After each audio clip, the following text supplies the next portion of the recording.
आलूदा तरीन बड़े शहरों की फहरिस्त में लाहौर आज भी number 1। Air quality index 383 record किया गया। शहर में सांस, दमे, गले और फेफड़ों के मरीजों में गैर मामूली इजाफा होने लगा। लाहौर में स्मॉग इमरजेंसी नाफिज कर दी गई। तिब्बी माहिरीन ने शहरियों को एहतियाती तदाबीर अपनाने का मशवरा दे दिया है। स्मॉग की रोकथाम के लिए शहर लाहौर में धुआं छोड़ने वाली गाड़ियों के खिलाफ भी ट्रैफिक पुलिस का क्रैकडाउन। आलूदा तरीन शहरों की फहरिस्त में लाहौर आज भी number 1। Air quality index 383 record किया गया। शहर में सांस, दमा, गले और फेफड़ों के मरीजों में गैर मामूली इजाफा होने लगा। लाहौर में स्मॉग इमरजेंसी नाफिज कर दी गई। तिब्बी माहिरीन ने शहरियों को एहतियाती तदाबीर अपनाने का मशवरा दे दिया। स्मॉग की रोकथाम के लिए शहर लाहौर में धुआं छोड़ने वाली गाड़ियों के खिलाफ ट्रैफिक पुलिस का क्रैकडाउन जारी है। अब तक शहर में 4519 गाड़ियों को बंद करवाया जा चुका है, जबकि 11813 गाड़ियों के चालान किए जा चुके हैं।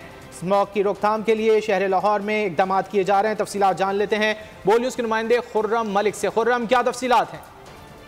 आज बिल्कुल धुआं छोड़ने वाली गाड़ियों के खिलाफ ट्रैफिक पुलिस का क्रैकडाउन जो है वो जारी है और अब तक 4519 गाड़ियां जो हैं उन्हें बंद किया जा चुका है। जिस मकाम पर हम मौजूद हैं यहाँ पर ट्रैक्टर ट्रॉली जो कि धुआं छोड़ रही थी उसको ट्रैफिक पुलिस ने जो है वो बाकायदा तौर पर रोका है और अब इसका चलान किया जा रहा है। इस वक्त ट्रैफिक पुलिस हमारे साथ मौजूद है। सर मुझे बताइएगा। सर हम सुबह से कार्रवाई कर रहे हैं, तकरीबन 10-15 गाड़ियों को हमने कार्रवाई की है जो ज़्यादा धुआं छोड़ रही है। आपके सामने सड़क के ऊपर देख रहे हैं जो गाड़ियाँ ज़्यादा धुआं दे रही हैं, हम उनके खिलाफ जो है अकॉर्डिंग टू लॉ जो है ना सुप्रीम कोर्ट के अपना हाई कोर्ट के जो अहकाम उनके मुताबिक कार्रवाई कर रहे हैं। सर तो फाइन कर रहे हैं।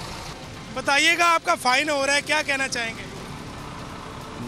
सर गरीब बंदा हूँ, माफ़ी दे दें तो बड़ी मेहरबानी होगी इनकी, और तो मैं कुछ नहीं कह सकता। बस कहाँ से आ रहे थे, कहाँ जा रहे हो? इधर गुजरात से आ रहा हूँ, मोलनवा जा रहा हूँ। ये लाहौर मुस्तनसर फिरोज़ की हिदायत पर जो है रोज़ाना की बुनियाद पर इसी तरह टिकट जो हैं वो जारी की जा रही हैं। रात को जो ट्रैक्टर ट्राली, ट्रक और दीगर व्हीकल्स लाहौर में दाखिल होती हैं उनको भी जो है वो बंद किया जा रहा है और उनके भी सब्सक्राइब करें और बेल दबाएं ताकि कोई खबर रह न जाए।